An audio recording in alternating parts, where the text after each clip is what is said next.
Welcome to Make Things That Matter, the podcast where we explore impactful products and the cultures that create them.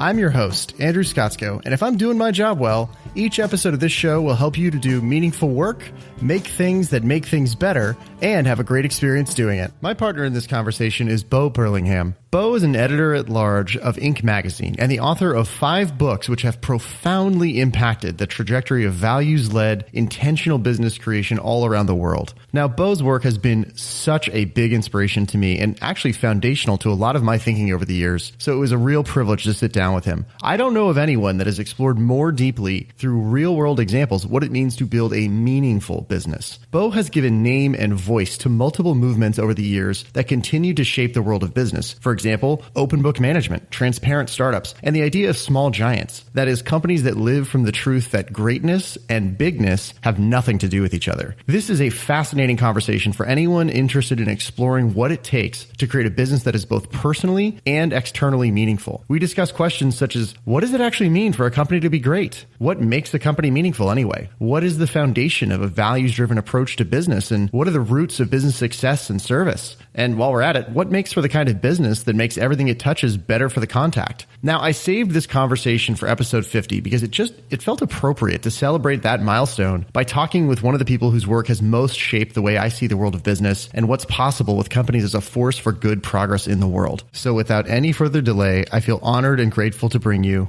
Bo Burlingham. Bo, officially, welcome to the show. How you doing today? I'm doing great. Thank you, Andrew. Pleasure to be here. Oh, thank you. It's absolutely my pleasure. So I think I said this to you before we hit record. This one's a real treat for me. And for the listener, you've probably heard me talk about Bo's work before. Bo, I think I've said this to you, but I just want to formally say thank you because your work over the years is very quietly, without me even quite realizing it until we were getting ready for this conversation, been foundational to the way I think about things in business. And there's a lot of ideas that I didn't even realize I think had originally come from your work that I've now realized, like the lineage of those ideas goes back to the things you've put into the world. So first off, thanks. Well, believe me, every idea I've had, I've stolen from somebody else. So you're really good at it. Well, I try to be. It's working. It's so interesting. We're going to cover a lot of ground in this conversation. There's a real through line. We're going to talk about a lot of some of your past work, but also the new things you're working on now and exploring now. There really is a real through line there of how do you create and build and operate and exit a company that really matters. And we're going to talk a lot about that. But I just wanted to ask you something that just occurred to me. When I look over some of the books of yours that I'm talking about, right? The Great Game of Business, Small Giants, Finish Big, the other ones you're working on now. And you seem to have this knack for like sniffing out these ideas. Like, I don't know, you just like you pull them out of the ether and these ideas have gone on to be like full on movements. I mean, Great Game of Business basically, as far as I know, launched the entire concept of open book management. And that's like the root of all the transparent startups or open startups that people are doing now. How do you find these things? Like, how do you decide what to work on? Well, I will say this, the Great Game of Business is an interesting story because, the Great Game of Business is really Jack Stack's thinking. When I write a book with somebody, my goal is to disappear, basically. And I want readers to feel as though they're hearing directly from the people, my co-author, because the people who I do this with, actually, I'm on a third one right now, but it's really Jack and Norm Brodsky. They have a lot of wisdom. That's why I wound up working with them. And I think that what they have to say is important. And sort of my job is to just put it in context and a form that is accessible to as many people as possible. You've been exposed to so many things over the years. Do you get some gut, like spidey sense when you're like, oh, this one's got legs? Or how do you know? Gee, I never heard of it as spidey sense, but I do. I'm like everybody else. If I hear something and it strikes me as interesting, I don't know exactly why it strikes me as interesting. It has to do with, just who I am, and something comes along, and a lot of it has to do with just my whole relationship to business, which is, business did not come naturally to me. I was in my youth, I was very anti-business. I thought business was the the root of all problems in the world. And I mean, Mm-hmm. and so how do you go from a kid who thinks business is the devil to, the editor of Inc. and writing what you write now? How's that happen? well, what happened was that I needed a job. I had been a freelance writer, and freelance writing is not like having a job. It's it's sort of feast or famine, Mm-hmm. and mainly famine. and I had a family. I had 2 young kids, and I finally got to the point where I realized that I need to get a real job where I'm going to get a paycheck every week. And I happened to receive a call from a headhunter at that point, and the headhunter had been a friend of mine had referred her to me, and she was doing a search for Fidelity Investments, and I told her. She said that they were looking for a writer, and I said, "Well, I can tell you one thing for sure: they don't want me." I said, I don't know the difference between a stock and a bond. Which at that point was true. I didn't know the difference between a stock and a bond. And she said, "Oh, don't worry about that. They can teach you all that. What they want is somebody who can write." I was in need of a real job at that point, and I said, "Okay, well, I'm willing to go in and talk to them." So I went in, and I was interviewed, and they offered me a job. So I began going into work. I mean, I would get dressed up, put on a suit and tie every day, and go into work in Boston. I was living in Cambridge, and Fidelity was in Boston, and I would do what they asked me to do. I will say this is that by that point I had become a very serious meditator. Oh, really? Yes, and I had my boss. I went to my boss and I said, "Listen, I don't really need to take a lunch break or anything like that, but I do need a little time in the afternoon to meditate." And he looked at me and said, "Oh, you're a I didn't say I was a meditator. I just said I need a little time to myself in the afternoon." He said, "Oh, you're a meditator." And I said, "Yes, I am. Are you?" He said, "Yes. There are a lot of us here who are meditators." And I said, "Really?"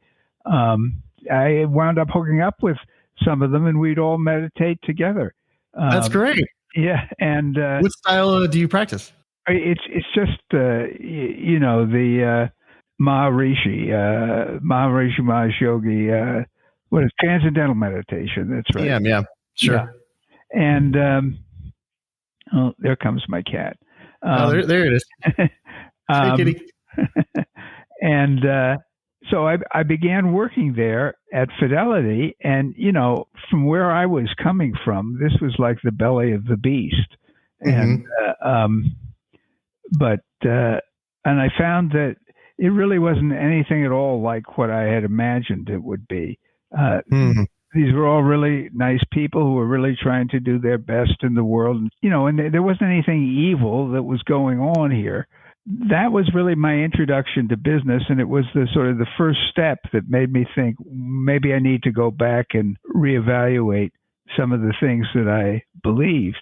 I mean, after that, I would read articles in places like The Nation about the financial services industry, and it was like reading my old FBI reports, because it was like they sort of knew what was going on and they got some of the facts right, but they really didn't understand how it all fit together.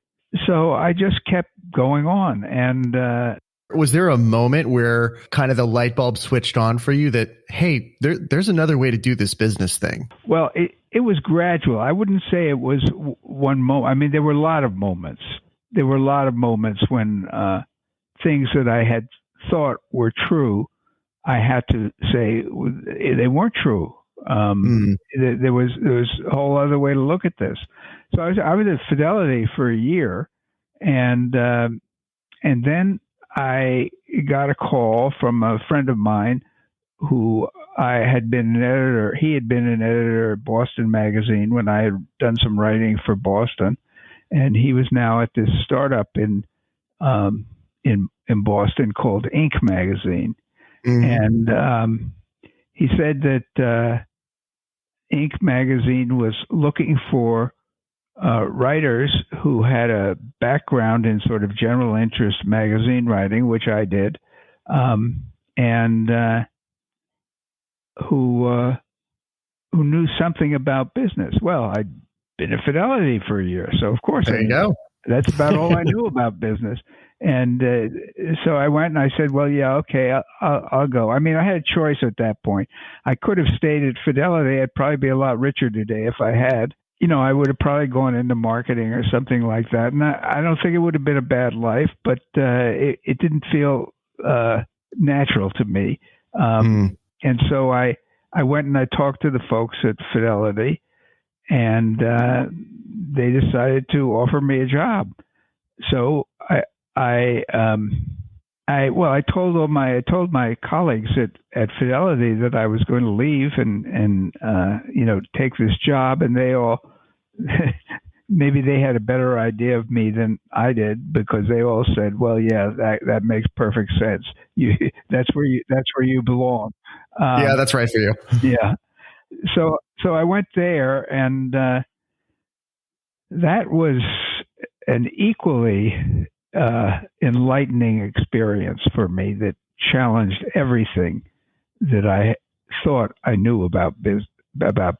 I mean, I discovered entrepreneurs. I had no exposure to or understanding of entrepreneurship until then, and I found that a lot of these entrepreneurs are actually very idealistic people. Who had souls of artists, I think, right? Yeah, exactly. A lot of them had sort of ideas about how you deal with people, which were, I mean, some people would call it progressive. I wouldn't call it progressive, but they had this view that sort of, as one of the companies that I knew about and wrote about said, you know, yes, it's true that there's a lot of terrible stuff that's going on in the world out here, but that doesn't mean it has to go on in here, and we're not going to operate that way. And I found that there were a lot of these entrepreneurs who I'd run into who were politically, they were very conservative people. They were Republicans, all of them. But if you looked at it internally, how they ran their companies, they were running them with a set of values that were, in fact, much more geared toward people than a lot of I had friends who were liberals who had businesses, and they weren't anywhere near as idealistic in terms of how they ran their companies. They were sort of cynical about it. Whereas these other people were, very, very idealistic about it. This really sort of opened my mind in a way I certainly hadn't expected. By this point, I'd pretty much discarded a lot of the stuff that I had previously believed. I would say that the biggest impact came in 1985 and 1986 when I met Jack Stack. And I saw what he was doing at this company in Springfield, Missouri. And it was shocking, frankly. And it was particularly shocking in that context in the 1980s, because there was nobody who was believing that you should, in fact, share your financial numbers with your employees. That was absolute heresy. Most people thought he was crazy. A lot of people still would. Yeah, I guess very ahead of the times. Yeah. And I was fascinated by this. Well, thank you so much for sharing that story with me, because I've, with The Great Game, that book has been recommended to me by so many people that I've had on this podcast that, I think I said this to you when we were talking last month. I was like, okay, I now I really have to read this book, because you and I are going to talk. So I got to really do this thing now. Now that we have a real sense for kind of how we got here, kind of what your backstory is, I'd love to kind of, let's jump forward in time and talk about some of the stuff you're working on now. And just to really quickly lay a conceptual foundation for folks who haven't read your books already. So we just spent we just talked about The Great Game of Business. But when somebody, your other book that I think you're probably best known for is Small Giants. Mm-hmm. When someone who's never read that book isn't familiar with it, like, what's the short version you give people when they say, "Hey, Bo, what's a small giant?" Just so people understand what that means. It's the subtitle. Companies that choose to be great instead of big. And what it's really actually about a very simple concept, namely, what does it mean for a company to be great? And I've talked to Jim Collins about this, and he has the difference between Small Giants and Good to Great is obviously, there are many differences, but one of them is, I'm a big admirer of Jim and his work. I think it's terrific. It's had a huge effect on me, and totally. But all of his companies are publicly owned companies. Yep. And that frankly, they're very large publicly owned companies. There's a danger, or that Jim is aware of, that people confuse getting big with getting great. He doesn't really address that directly in Good to Great. And that's what I was addressing in Small Giants, namely, basically, once you say that greatness and bigness have nothing to do with each other, that they're totally different concepts. And once you're aware of that, once you realize that you have a choice. And the choice is, if your main focus is you want to build a great company, you need to define what that means for you. And different people may have different definitions of that. And then you have to ask the question about, since growth it's part of business, and all businesses are growing. Everybody in Small Giants is growing. Every company, some of them have gotten really, really big now. But the point is that if your main goal is to have a great business, and you define that, I found that the companies that I wrote about in Small Giants actually all had very similar ideas about what a great business was. And it had to do mainly with their relationship with all of the people that they came in contact with. Whether that was their community that they operate, or the communities that they operated in, or their customers, or their suppliers, or their employees. These were all companies that were very focused on those arrangements, those relationships being as strong as possible. And, that's where the whole concept, what I call in the book, a mojo, is about. It was a term that I wasn't aware of when I started writing the book. It was actually Gary Erickson at Cliff Bar who told it to me, because he had the opportunity to Kraft and Nestle had bought his two biggest competitors, Balance Bar and Power Bar, and he'd gotten an offer from Quaker for $120 million. And at first he was going to take it, but then he decided, really, literally at the last minute, that he walked away right before, right? Right. And everyone told him it was a totally crazy decision, that he was going to be wiped out by these behemoths. And he said it was a very brave decision on his part, and he said, "Well, we're going to give it a try." And he talked to his people, and he said, "I think we can go ahead." I mean, he not only did he walk away from this money, but his decision to walk away meant that he had one other partner. It was a 50-50 partner, and she didn't want to walk away. She wanted the money. Mm-hmm. She wanted $60 million.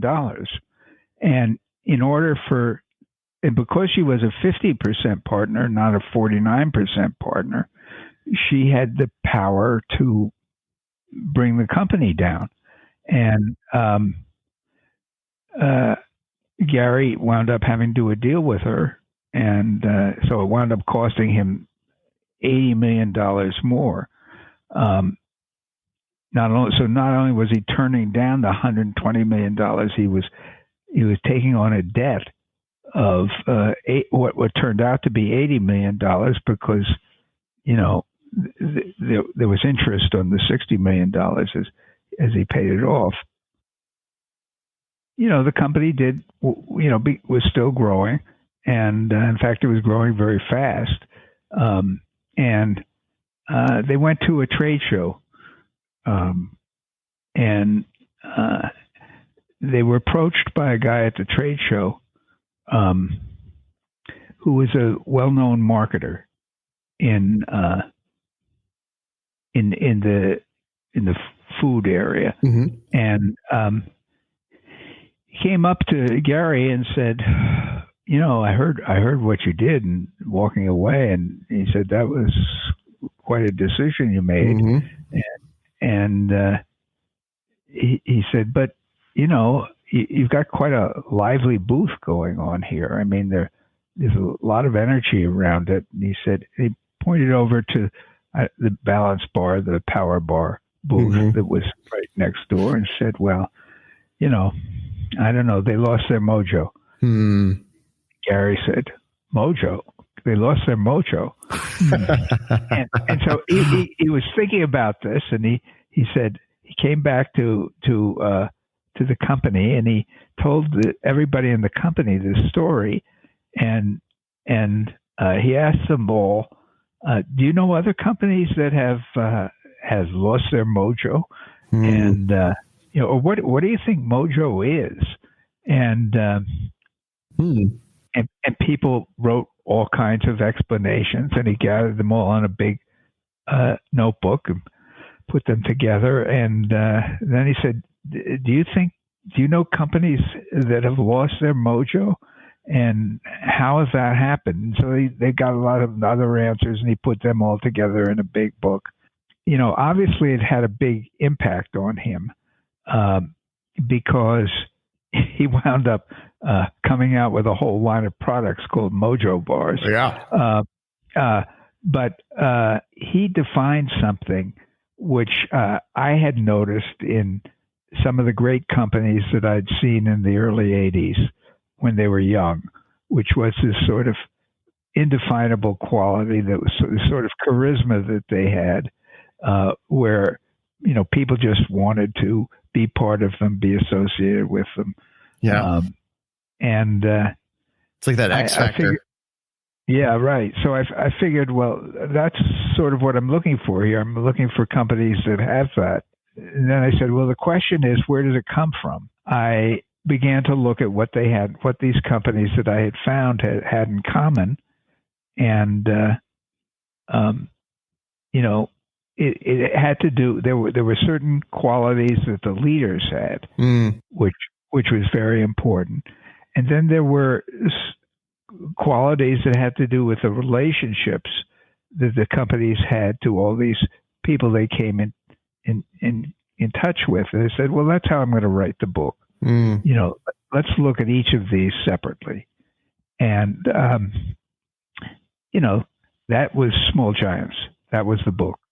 As I'm listening to you talk about it, I realize that was so foundational to my worldview in business. That idea of, I think that is probably where I got the idea for what became the original name of this podcast, which was Enliven. And it was this idea that you could build something like a company that gave more life to everybody it touched. And I don't know for sure, but I have a pretty strong feeling that if it didn't come directly from Small Giants, that was a major contributor to that worldview. So, well, if you read the 10th anniversary edition, you also know that as well as the first, you noticed that there were certain things I got wrong in the first. So I saw that you added that bit in the second edition of the book about what has changed. So I'm curious, looking back on it now with a few more years, which of the Small Giants that you admire most are still operating? And is there anything you'd add to the book now? Yes. There's a lot. What happened was that I chose all these companies, and one of the criteria that I used was that I wanted them to have been in business long enough to sort of have experienced the ups and downs of business and remain profitable. And so I thought, okay, so these are companies that really know how to last. Right after the book came out, one of the companies I realized got into serious trouble. It was the Rael Precision Manufacturing. I found it out because I wrote to it was a company with two CEOs, and I wrote to one of the CEOs, and I got back a message that was obviously not from the company. It was from a personal website. And I contacted the other one, the other CEO, and I said, what's happened? What's going on there? And he said, well, we've had some changes. He said, the founders had all left the board, and the new board, which took over from them, had decided that we needed a new CEO. And they had basically promoted somebody who was at the company to be the CEO, and that didn't sit right with one of the CEOs had already pretty much retired and gone on to the board. The other CEO didn't want to work under this other guy, and morale is really down, and people are leaving, and I realized after that happened that I since I had missed this, I had to write about it. So I waited for a while. I couldn't write about it right then because there were lawsuits going on and nobody could talk to me.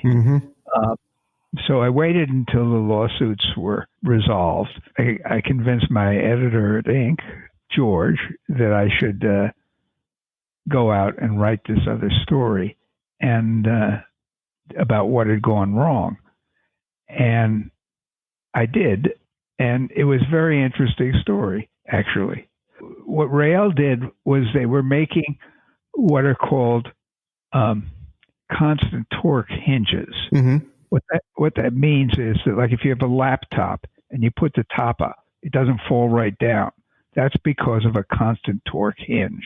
Okay. And they had been the pioneer in this, and that had gone very well and for them, and they built the company around that. They had some other products as well that weren't really related to this, and so they had really sort of banked on this one product. And then what happened was that the major manufacturers of laptops had all gone offshore. They'd gone to Asia. They were no longer being made in the United States. They were being made in Asia. I mean, I think people today sort of assume everything's made in Asia. But initially, they weren't. They were made in the United States. And when the manufacturer went to Asia, suddenly Rael is in a situation where it's going to start competing with local manufacturers who are also going to make constant torque hinges, and who are going to have an advantage, a significant advantage. So they're getting huge margin pressure, right? Right, exactly. There was a problem because this was a company that, like the other companies, they didn't want to lay anybody off. That was against their philosophy and the whole way that they constructed the company. And they had, they had expanded the company at that point in order to make enough laptop hinges to meet the demand. Mm-hmm. But now they're suddenly what did they do? They went and the absolutely predictable thing happened, which is that there was competition and it was pushing the price down, and they had to decide, well, are we going to stay in the game here and meet these low prices?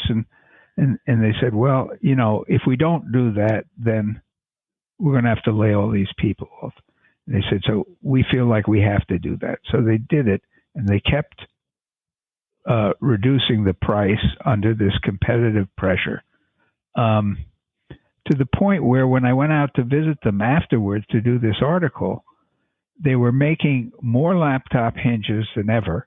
Mm-hmm. And they were losing money on every single one of them. When I reviewed it, the book, the lessons around the business model implications necessary to sustain as a small giant were huge for me. They just hit me.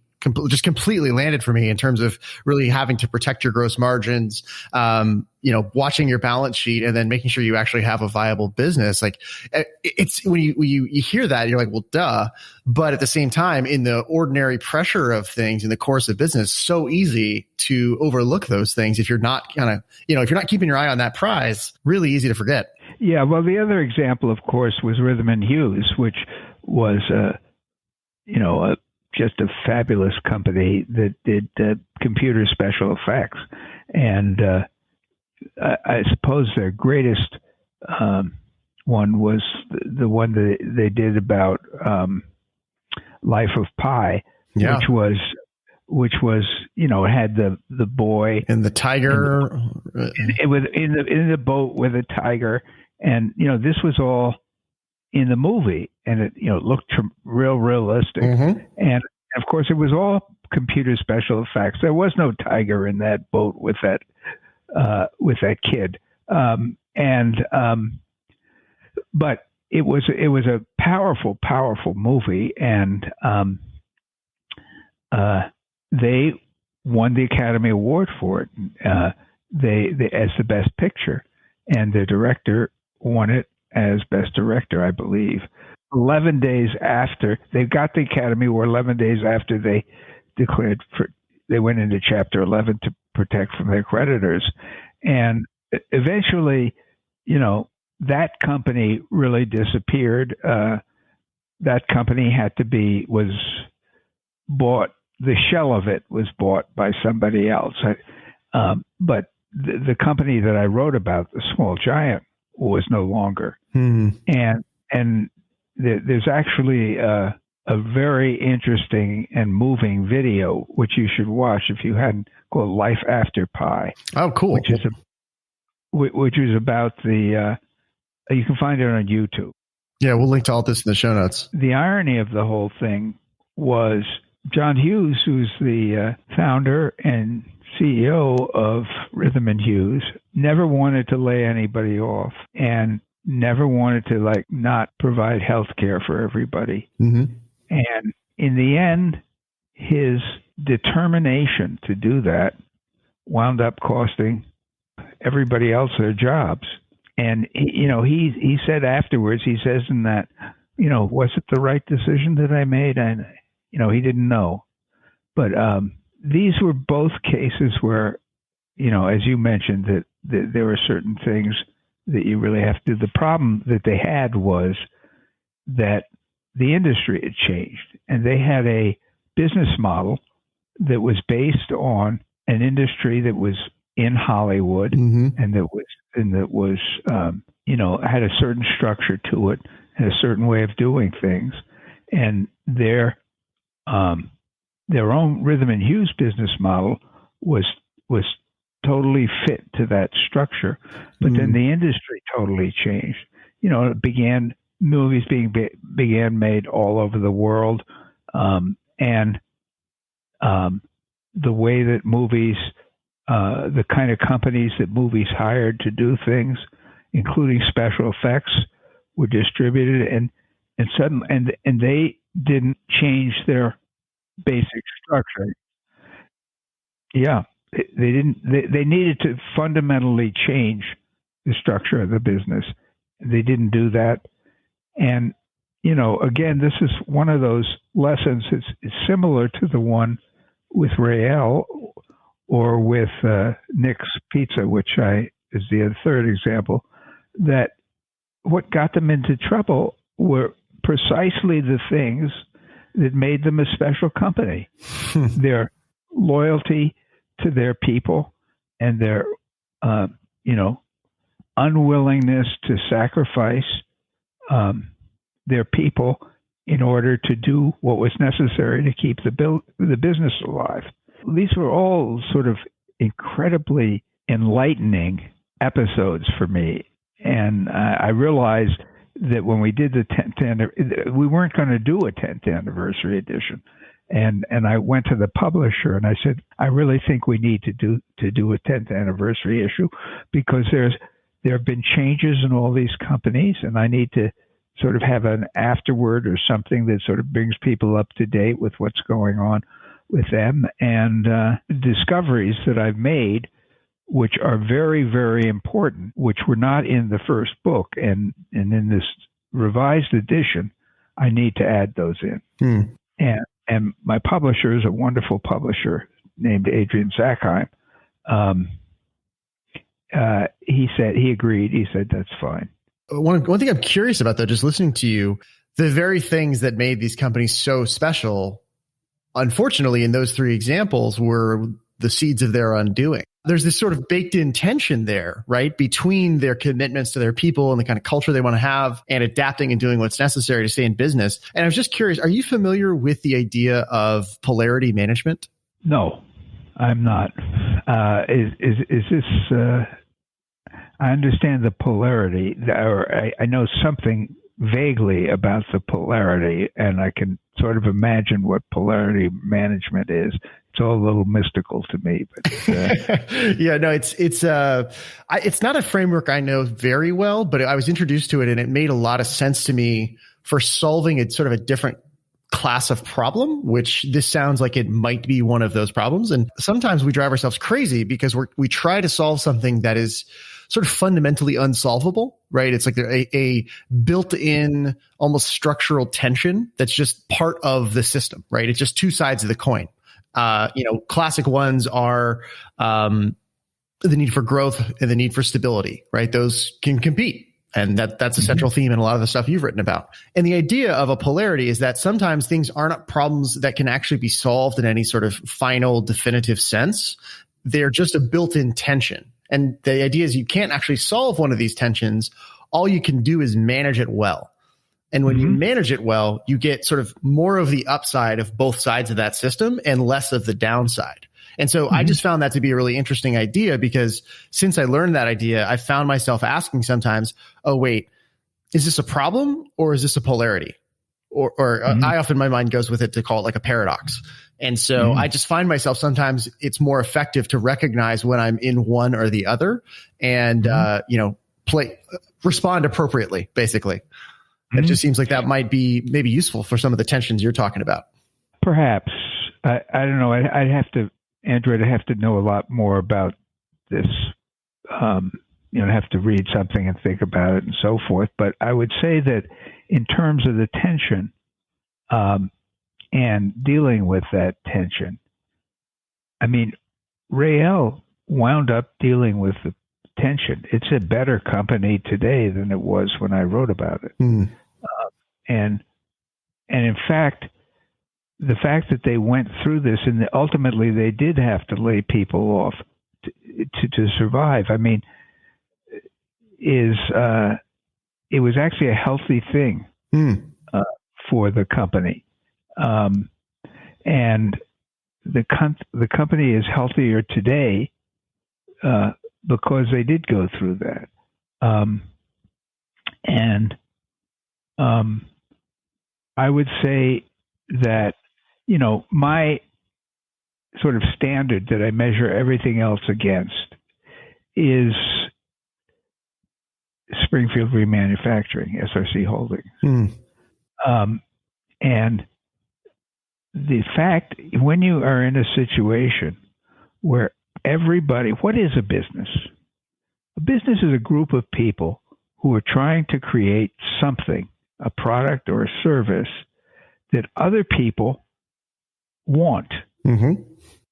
And they want it so much that they're willing to pay you more than the cost of whatever it took you to create this product or service. They're willing to pay you more because they value it that much. Mm-hmm. That's what profit is. Profit is a measure of customer value. Mm-hmm. If everybody who's in this business sort of understands what is going on and what's being done and why and what the dangers are and what you have to look out for, what could in fact cost people their job, and you can see that happening enough to be able to make the preparations for it early enough, then the business will be fine. Let me just take Springfield Remanufacturing, for example. One thing that the people there, Jack in particular, learned after they'd been through a couple of recessions was that these recessions tended to come every 10 years. That was just their experience. Mm-hmm. And they also realized that if you know 10 years in advance that you're going to have a recession at some point, you can prepare for it. Mm-hmm. Because a recession is actually, for a business that's prepared, a tremendous opportunity. Mm-hmm. It's the best time. If you're going to buy other companies, the prices are going to be way down. It's a tremendous opportunity, but only if you're prepared. Mm. So they set the goal 10 years ago of a 10-year goal of building a reserve in cash of $100 million. Mm. Now, if they'd been a public company, they couldn't have done that. Because a public company, they would have had analysts all over them saying that they've got all this cash and they're not using it. Mm-hmm. It's poorly managed. Mm-hmm. But given Jack and SRC's focus, which was we don't want to wind up in a situation where we're going to have to lay people off. Mm-hmm. So we want to be absolutely ready for the next recession. Yeah, they wanted to not only protect the downside, but have a war chest ready to build an upside. Exactly. Needless to say, this is the way our politicians should be thinking as well. But long-term thinking, kind of a good thing. Yeah. And so they did. They built up this war chest, and then lo and behold, what happens? COVID-19. Who the hell can predict something like that happening? And what do they have? They've got this huge pile of cash, which is exactly what they need going into this recession, the COVID recession, and they're in great shape. And the fact that everybody knew. You could have gone out. In fact, I know somebody who did, in fact, go out in the shop floor and just talk to people and say, well, what are you doing? And they said, well, we have our goal, and our goal is to build this $100 million in cash to be prepared for whatever comes along. Everybody in the company, you could stop anybody in the company and ask, and they would have all told you the same thing. And they all did tell you the same thing. And it makes for a company that just has tremendous strength and focus. Everybody's pulling in the same direction. That's right.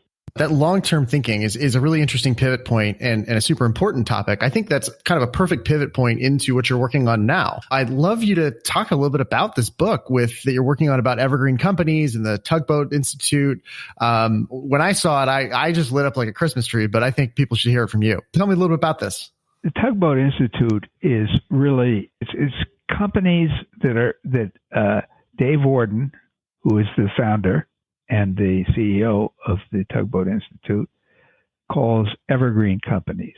And by that he means companies that last and last and last and last, and they just keep going on.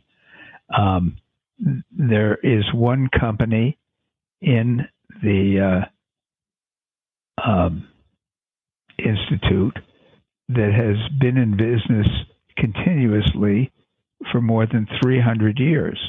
It was chartered under George II, not George III. When Massachusetts was the Massachusetts Bay Colony, and it has been continuously going forward since then. Now, obviously, if you're going to do that, you have to have some very principles that you're operating on. I mean, there are a lot of companies in this group. Some of them are family companies, some of them are employee-owned companies. But their aspiration, the common aspiration, is that they're going to just keep going on. I saw on the website that, and I'm quoting, that evergreen businesses are led by purpose-driven leaders with the grit and resourcefulness to build and scale private, profitable, enduring, and market-leading businesses that make a dent in the universe. And when I read that, I was like, yep, that's the whole thing right there. And I just thought it was so interesting because, my background is out of the Silicon Valley world, and it's such a different worldview. And I've been sort of re-educating myself into different worldviews over the last several years. And I really am appreciating that there is this alternative. Because when I saw it, it just speaks so much to my values and to like, oh, there is another path here that you don't have to do the 5 to 7 year VC rocket fuel thing. If you don't want to, there's another way to go about this and actually just build a great company that lasts. And you know what? Not only is that enough, that's amazing. That's actually what you just described is the subject of the book I'm working on with Dave Warden. Well, thank God. Dave Warden, he was in the heart of Silicon Valley. He was, Kleiner Perkins. You know what? Yeah, he was a partner at Kleiner, right? Well, he wasn't a partner. He worked for sort of the number one guy at Kleiner in the mid-1990s, John Doerr. And he was John Doerr's right-hand man. In fact, he got recruited to Kleiner right after Netscape, which was the first internet browser. Yep. Went public. And I think Kleiner had a $4 million stake, which just one day it was a $4 million stake, and the next day it was a $100 million stake. Mm-hmm. And while he was there, John Doerr led the investment into Amazon and the investment into Google. And Dave was involved in all of that, and sort of his whole worldview was shaped exactly that way, what you just talked about, Andrew. And there were certain ways of doing things that that he just assumed was the right way to do it, that if you're going to build a great company, this is what you have to do. And then he began to discover these other companies that, in fact, were not doing it that way. Mm-hmm. And he was drawn into them, and he began to see what you just said, Andrew, that there's a whole different way of looking at business. So the book is really about that transformation, his transformation. What was it that his discovery of these companies, and what was it about them that really sort of forced him to sort of reevaluate everything that he thought about business? I mean, ideally, a reader will get to see that contrast between the Silicon Valley way of looking at business and the evergreen way of looking at business. 100%. I am more excited for that book than any other that I know is currently being developed. So, if there's anything you need to help make that happen, let me know and I'll try and help. But I'm so curious, as you're writing this book, is there a story that you think really represents this transformation that you're talking about that you could share? Well, the transformation is Dave Warden's story that really illustrates the transformation. I mean, in terms of the companies that are operating with them, there'll be lots of stories in the book about the evergreen companies and what they do and how they do it, and how Dave. I'll give you an example. The SAS Institute in North Carolina is an evergreen company, and it's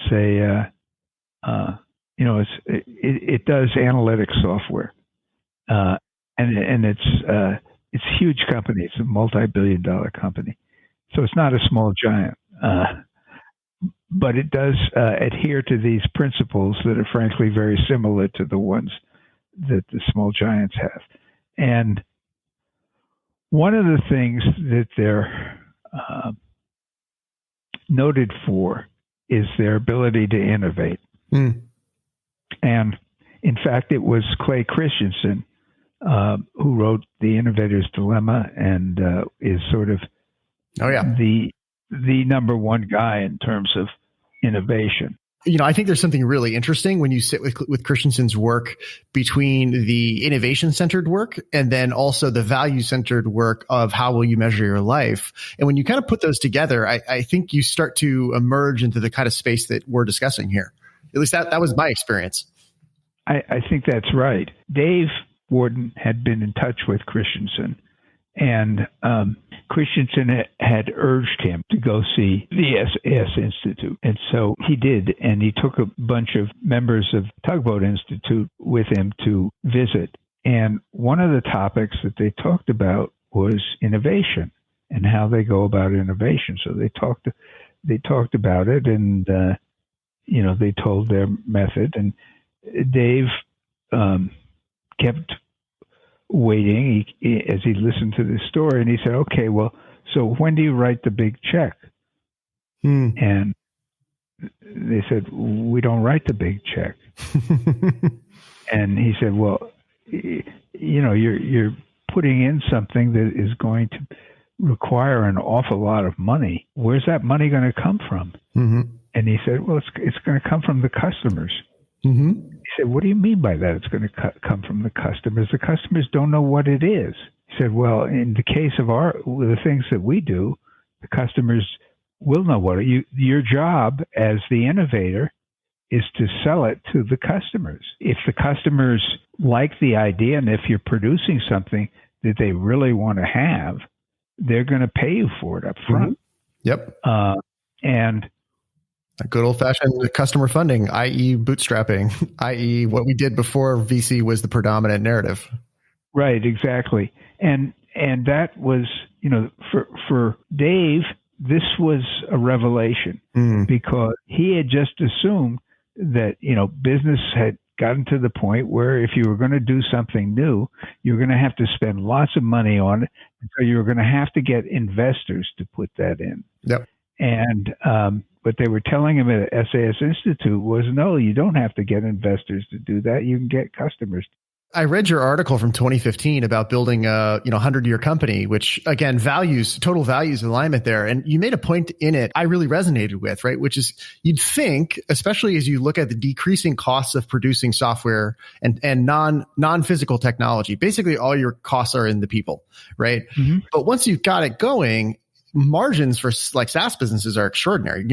Average gross margins are around 80%. And so you'd think you'd have a lot more of this kind of business, right? You're like, well, you have the margins to reinvest in your own growth, especially if you actually have customers paying you for the thing. So, one might expect you'd see a lot more of this business and not actually need the VC funding because you have lower capital requirements.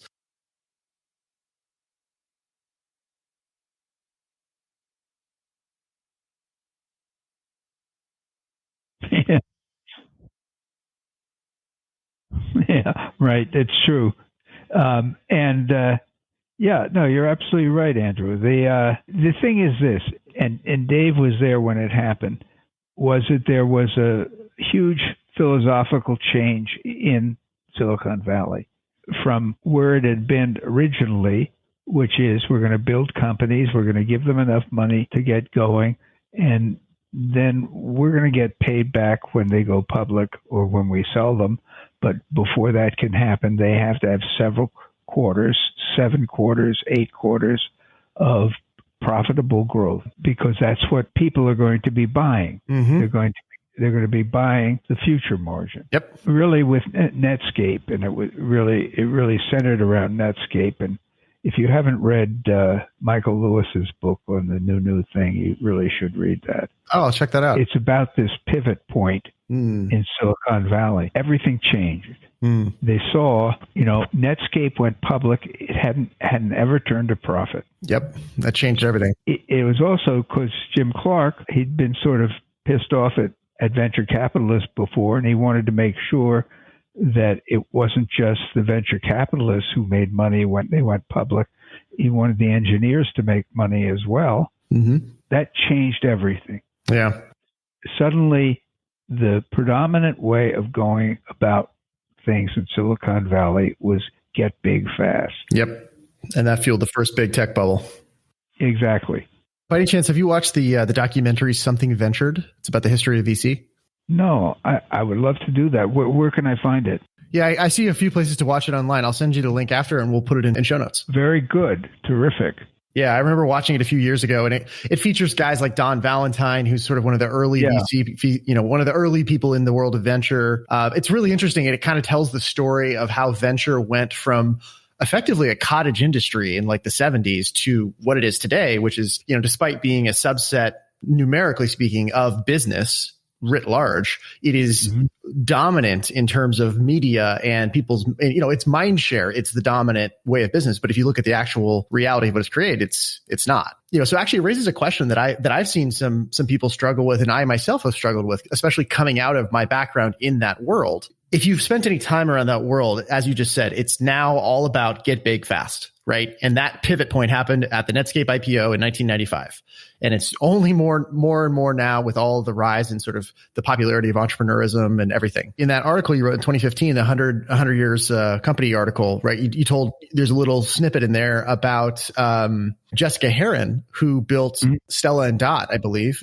And how when she first presented it, they gave her this sort of derogatory response of, oh, if it's not a VC exit in 7 years, oh, it's a lifestyle business. And it's like, well, hang on, there's a little bit more than those two poles of the spectrum. Right. And so that's kind of what I'm pointing to. That just seems like a data point or a signal that there's this narrative that if it's not that VC thing, then it's kind of bullshit, given this sort of cultural backdrop fueled by the Silicon Valley, get big fast, billions or bust, basically. And I'm curious if you've encountered that as well. Yeah. Well, that's a sort of the arrogance of Silicon Valley. The fact is that if you sit down and do the math and you look at growing 15% a year over 30 years. Yeah, the compounding's insane. Yeah, you wind up with much bigger numbers in the long run. It reminds me of the Warren Buffett quote, right? Like, you find a good company, your holding period ought to be something like forever. Yes, right, exactly. The thing that I've noticed is, what's going on is greed, basically. I mean, people want to get rich, and there's nothing wrong with it. I'm not critical of anybody who wants to get rich. That's fine.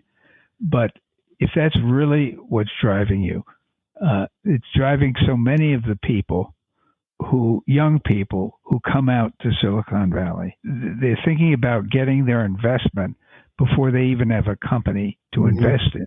Yep. And it's kind of backwards. Yeah, it's backwards. I mean, why are you in business? I mean, the only answer to that question for them is, well, I'm in business to get rich. And a lot of them, some of them do, because, the sort of the paradigm right now is you come out, you go to one of the incubators or something like that, and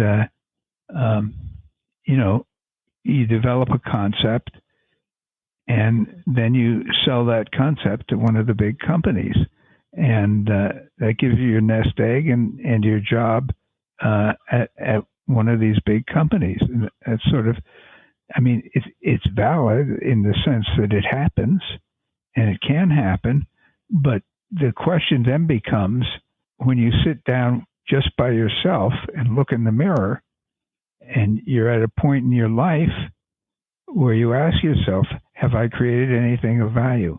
Is this world better now because of my being in it? Do we really create or contribute anything? Exactly. It really reminds me of kind of the foundational point of your book, Finish Big, right? The difference between people who have happy exits and transitions and those who don't. And that, right. For me, as I read it, there's a lot of details to it, but kind of the foundational point that I took away anyway was like, well, it's really about knowing who you are and what is it you came here to do and what do you want to do? Because at some point, you're not going to be in your business anymore. And that might be because you died and that's it, or you sold it or whatever. But that core thing that I feel like a lot of people or not enough people go to is they don't go to that depth of, what am I really doing this for? Like, yeah. Like besides the money, sure, the money's fine, but why are we really doing this? Well, I would say that's also true of Small Giants as well. I mean, in everything that I've done, that point about knowing who you are, what you want, and why, and the why is important as well. I mean, Norm Brodsky, my colleague and co-author, he wanted to build in the 80s, building $100 million companies was big stuff. And it's big today. It was way bigger then. He wanted to build $100 million company. Well, if you'd asked him why, he had no idea. He said he just wanted to build a $100 million company because, that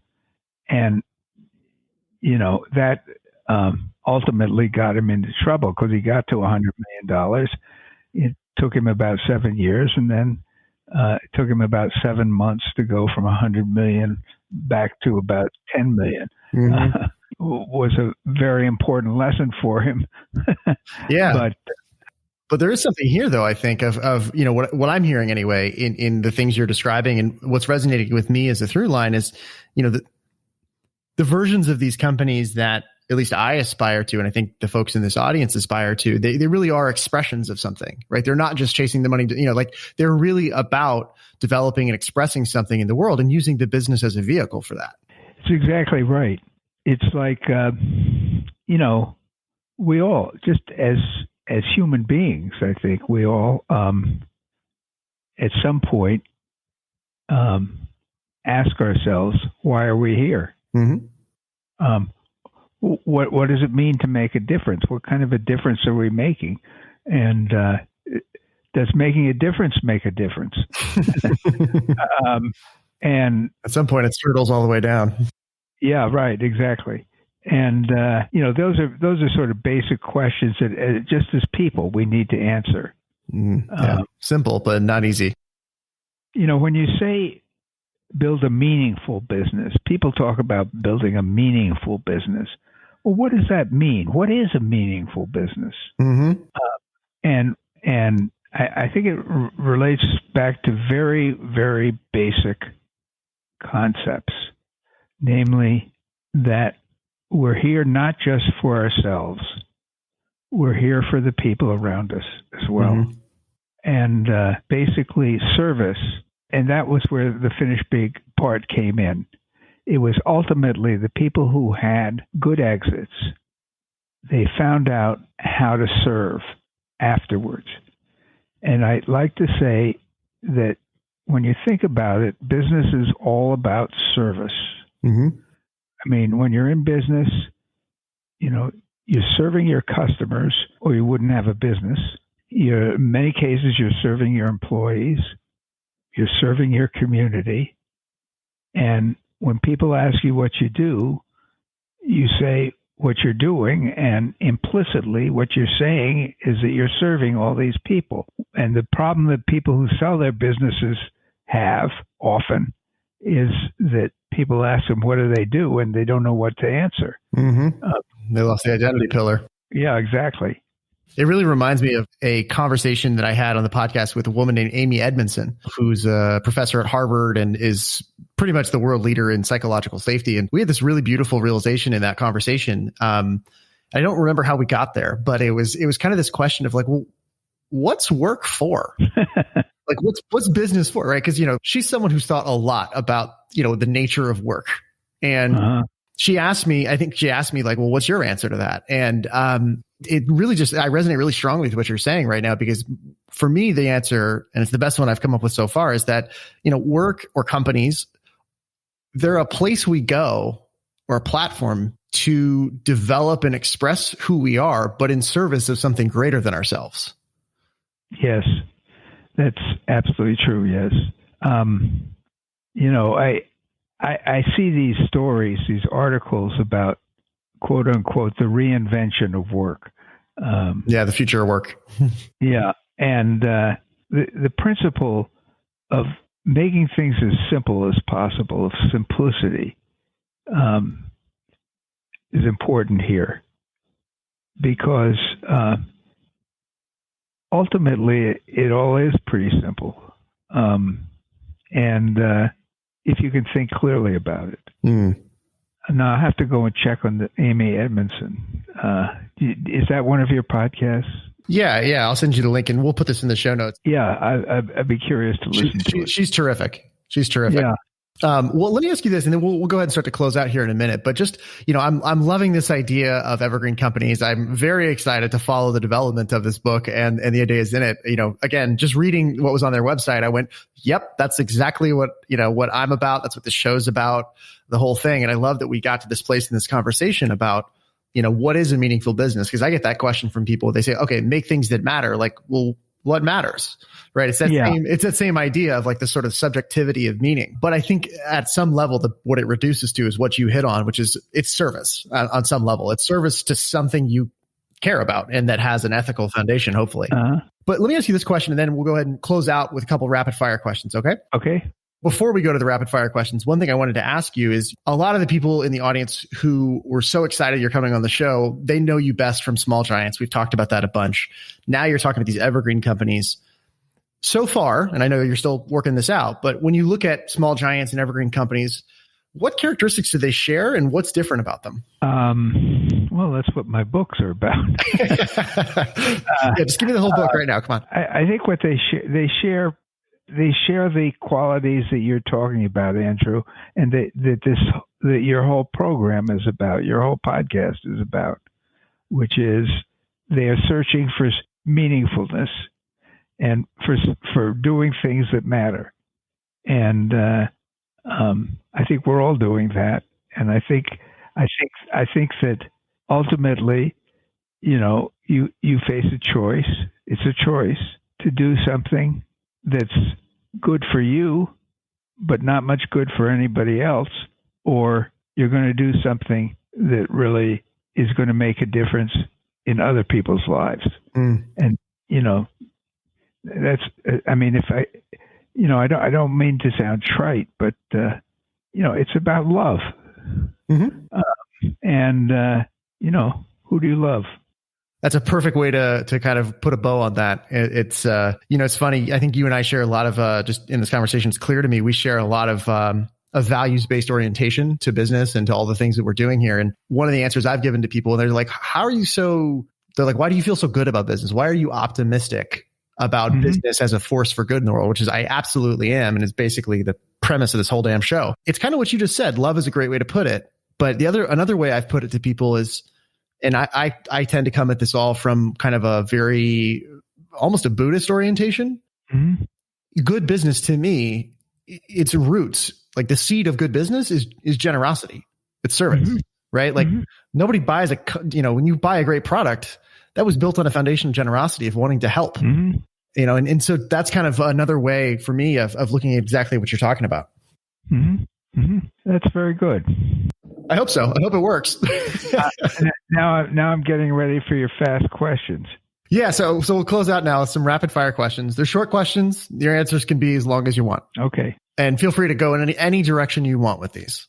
Okay. So first one is, what would you say is the thing you know best? What is the thing I know best? Mm-hmm. What would you say is the thing you know best? Okay, let's get to the next one. Okay. What do I know best? No, now you've got me thinking about that. Well, I really don't know how to answer that question. I'm really lost in answering that question. On one level, I think I don't know anything really well. For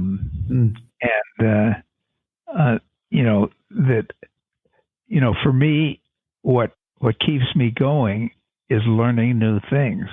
Right now, I do have this sort of unquenchable curiosity. Mm-hmm. Right now, I'm reading about history and I'm listening. I should say I take long walks every day. I walk for 2 hours a day, and I listen to books. Right now, listening to a great book called The Battle Cry of Freedom, which is about the lead up to the Civil War. Mm-hmm. And it's a really excellent book. And but I've actually listened to many excellent books, and I'm so glad for the invention of audiobooks, actually. Me too. Have you listened to the Lessons of History? I think it's by Will and Ariel Durant. No, but I think that's probably a classic, since the two of them are famous. Very famous historians, but this one's actually a short book compared to some of their other ones. It's actually, I think it's only like 200 pages maybe, but it's sort of a consolidation of a lot of the big lessons they've learned through their work. You might enjoy that. Yes, I might indeed. Awesome. Well, let me ask you this: what's a quote or a saying that's important to you or you return to often, and what about it speaks to you? These are hard questions, Andrew. Got to make you think, Bo. Got to keep you on your toes. Well, the one that I have often, I'm not sure I have it exactly right, but it was from Oliver Wendell Holmes Jr., who said that one must, or, obviously back then it was all about, it's expressed in terms of men, but a man must play some role, not necessarily a big role, but some role in the great events of his time, or run the risk of being judged not to have lived at all. And I have really sort of let that guide me.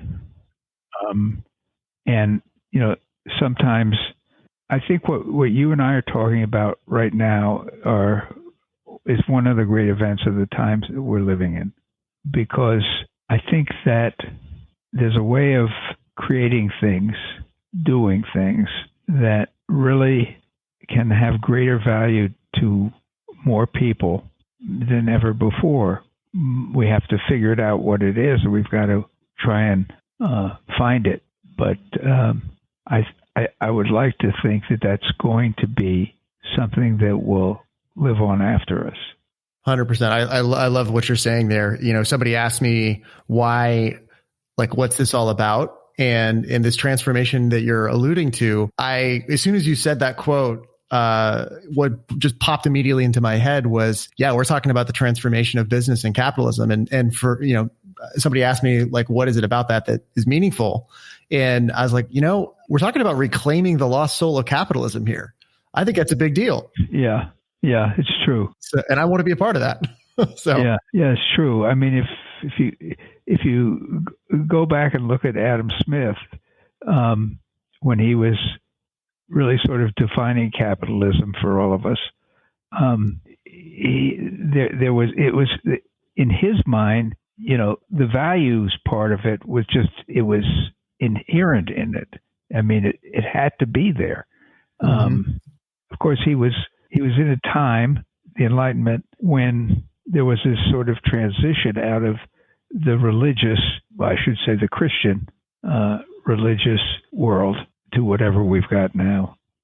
Yeah, there's a lot there. It's really interesting. And that's something, actually, a project I want to do is to go back and revisit his original works and to see how that stacks up with all the narratives we have now. It's become very, for a lot of people, it's become very popular to sort of bash on capitalism, a lot of things like that. And I think it's my initial hunch, without having really thought it through deeply yet, is that it's sort of like you're blaming the tool for what the user of the tool did. Undoubtedly, there are people using it badly. Yeah, that's true. I mean, that's what I like to, what I would say when people would challenge me. I said, look, if somebody, wants to exploit his employees, pollute the environment, take advantage of his customers, steal, that's that person's choice. Business doesn't make him do that. There's nothing in business that makes him do that. In fact, you look at something like open book management. Yep. If you have a company that has 100 people in it, and in one company, and there are two competitors, and in one of those companies, you've got 90 people who sort of are doing what they're told to do, and 10 people who sort of know what's going on and are figuring out what needs to be done. And in the other company, you've got 100 people who are doing that and thinking about what needs to be done.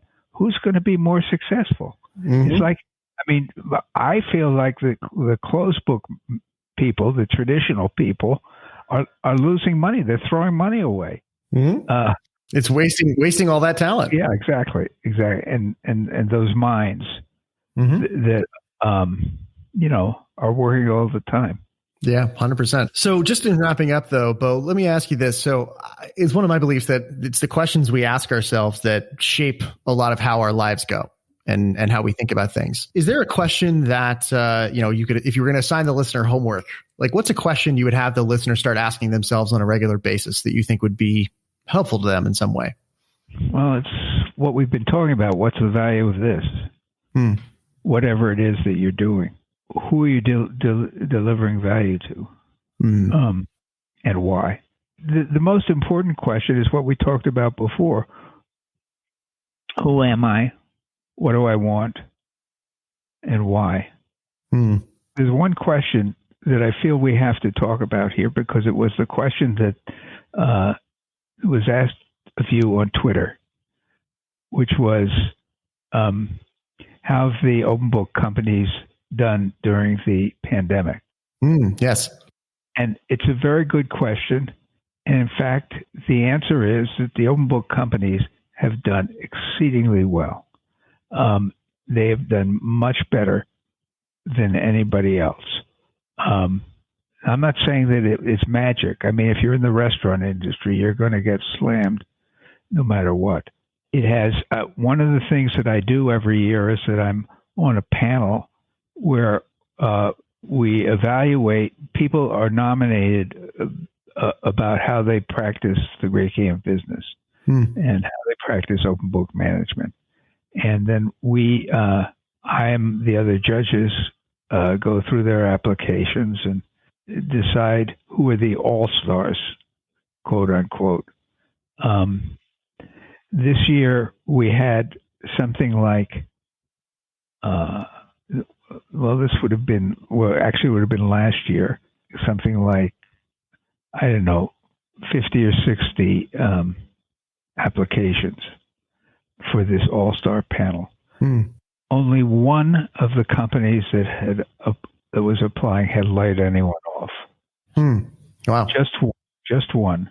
And that company, sometimes it has to happen. Sometimes you have to do it. I mean, Rail had to do it and so forth. They have basically, their record has been outstanding. Again, I come back to what I said before about the two companies competing with each other.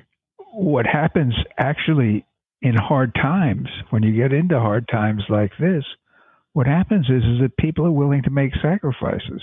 They'll come to you. You don't have to carry that burden around by yourself. If you explain the situation, if they know the situation, 9 times out of 10, they'll say, well, okay, so some of us have to take a pay cut for a while, and so forth. Yeah. You don't have to do that all yourself. Right. That's right. Thank you for bringing that up. I can't believe I forgot that one. Well, just in closing out, but what would you like to leave the listener with? Andrew, these open-ended questions, they just really stymie me. Well, I'll tell you, you're knocking them out of the park so far, so I feel like I should keep going. Oh, okay. Well, I will say this. I hate writing. Really? I hate it, absolutely. I love doing the research and interviewing people and finding out what's going on. And I love when it's all done and it's out in the world and I'm getting feedback from it. It's that part in between when you sit down with a blank page or a blank screen in front of you to the part at the end when you finally write the ending that is pure agony for me. And I don't know. I know there are people who tell me that they love writing, but more power to them. Oh, that's terrific. Yeah, well, that doesn't answer your question, but it's something. It is something. Perfect. All right, but well, if people want to follow up with you, whether it's online, where would you direct people to follow up or follow with your work? I'm very easy to reach. I have a website, BoBurlingham.com. And if you write to me at that website, bo@boburlingham.com, it'll reach me. And I also I'm involved with both the Great Game of Business and the community of the Great Game of Business and the Small Giants community. So, but the best way to reach me is just send me an email. Perfect. We'll put all that in the show notes. Well, Bo, thank you so much for your work. Thanks for being here, and good luck with this next book. This is exciting. I know you're in that middle part, which is tough, but it's good luck. Okay. We're counting on you. Thank you. Thank you, Andrew. We'll see you. Thanks for listening. If you enjoyed this, I'd be so grateful if you could do me a favor and take about 25 seconds to leave a rating and review on Apple Podcasts. That helps me reach way more listeners, and it also helps me bring you more great guests. As always, please feel free to reach out to me anytime at connect@makethingsthatmatter.com. And until next time, my friends, leave them better than you found them. See you out there.